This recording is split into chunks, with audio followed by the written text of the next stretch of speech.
حي على الفلاح.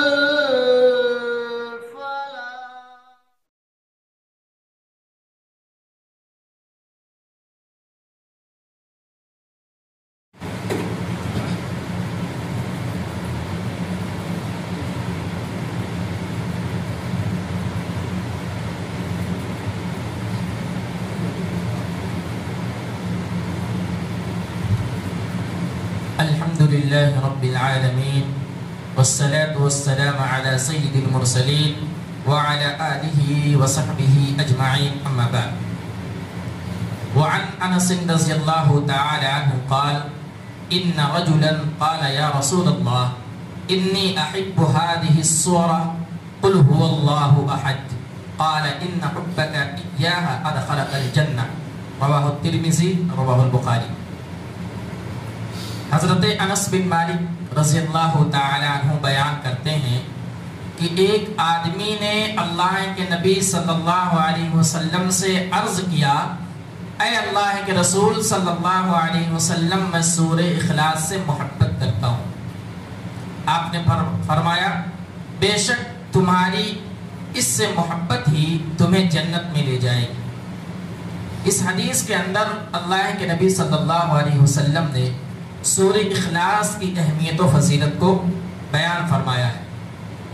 دیکھیے قرآن کا پڑھنا ہی ایک آدمی کے لیے بہت ہی اہمیت و فضیلت ہے، کیونکہ حدیث کے اندر ہے کہ تم میں سب سے بہترین آدمی وہ ہے جو قرآن کو سیکھتا اور سکھلاتا ہے.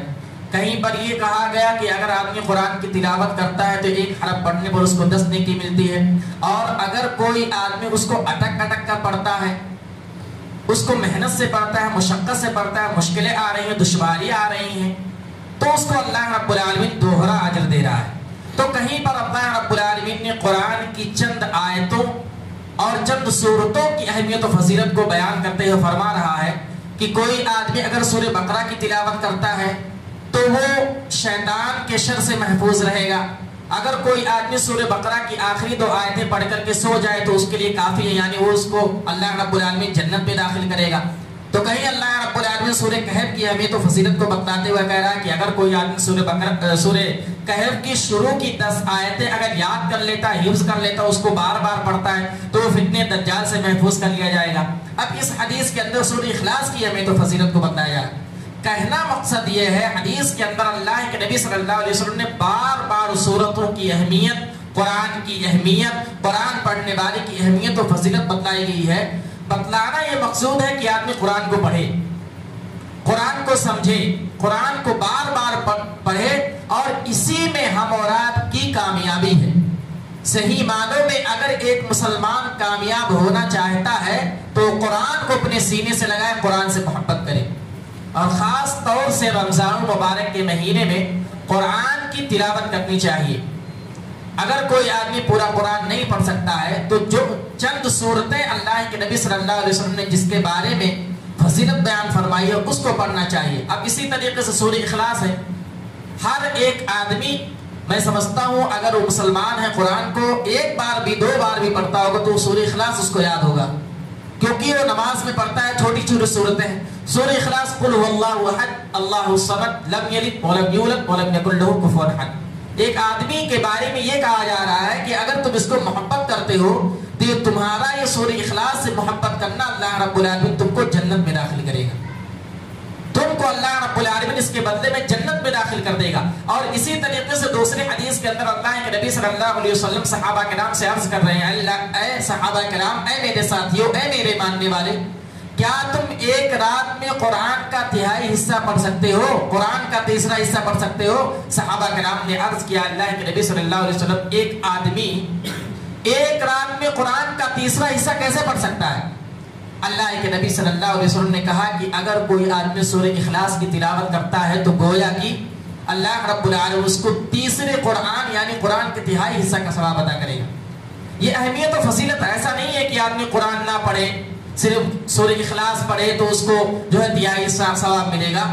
یہ بتلانا مقصد یہ ہے کہ سورہ اخلاص کی اتنی زیادہ اہمیت و فضیلت ہے، اس کو آپ اگر پڑھتے ہیں تو اللہ رب العالمین آپ کو بہت زیادہ ثواب دے گا، بہت زیادہ اجر و ثواب دے گا. یہ بتلانا مقصود ہے اس حدیث کے اندر. اب ایسا نہیں ہے کہ آپ قرآن کا پڑھنا جانتے ہیں قرآن کو چھوڑ دے صرف سورہ اخلاص پڑھیں. سورہ اخلاص پڑھیں بہت اچھی بات ہے، اس کے ساتھ ساتھ قرآن کی بھی تلاوت کریں. یہ سورہ اخلاص کی اہمیت و فضیلت ہے. اسی طریقے سے ایک آدمی کے بارے میں آتا ہے کہ اللہ کے نبی صلی اللہ علیہ وسلم نے اس کو کسی محاذ پر بھیجا، کسی جنگ پر بھیجا، کسی لشکر کے ساتھ. وہ آدمی اپنے لشکر کے ساتھ جب نماز کی پابندی کرتا، نماز کو پڑھتا، تو ہر نماز میں وہ سورہ اخلاص کو پڑھتا. صحابہ کرام نے وہ تمام چیزوں کو دیکھا، مسئلے کو دیکھا، نبی اکرم صلی اللہ علیہ وسلم کے پاس آ کر کے معاملہ دریافت کیا، مسئلہ دریافت کیا کہ اللہ کے نبی صلی اللہ علیہ وسلم یہ فلاں آدمی جب جنگ پر شریک ہوا تھا، لشکر کے ساتھ گیا ہوا تھا، ہر نماز میں سورہ اخلاص کی تلاوت کرتا تھا.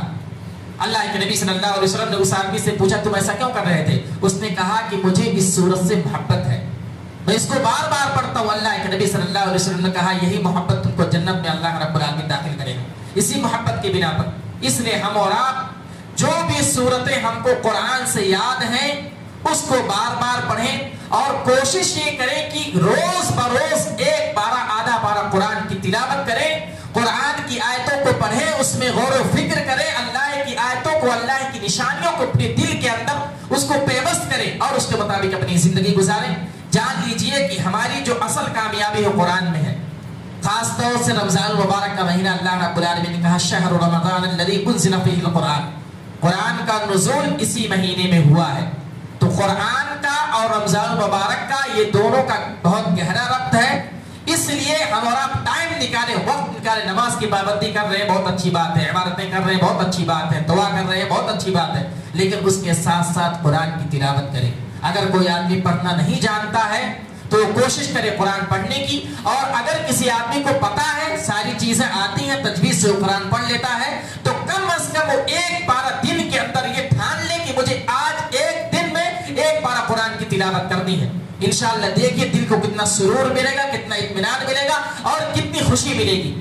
ہم اور آپ عہد کریں کہ رمضان المبارک کے مہینے میں اور رمضان المبارک کے مہینے کے علاوہ بھی قرآن کی تلاوت کریں، قرآن سے اپنا دل لگائیں. انشاءاللہ دنیا بھی کامیاب ہوگی اور آخرت میں اللہ رب العالمین اس کا بدلہ دے گا. اخیر میں اللہ رب العالمین سے دعا ہے کہ اللہ رب العالمین تو ہمیں قرآن سے محبت کرنے کی توفیق عطا فرما، قرآن کی تلاوت کرنے کی توفیق عطا فرما، قرآن کی آیتوں کو، قرآن کے معنی کو سمجھنے کی توفیق عطا فرما اور اس کے مطابق اپنی زندگی گزارنے کی توفیق عطا فرما. آمین. وآخر دعوانا الحمدللہ رب العالمین. السلام علیکم ورحمۃ اللہ.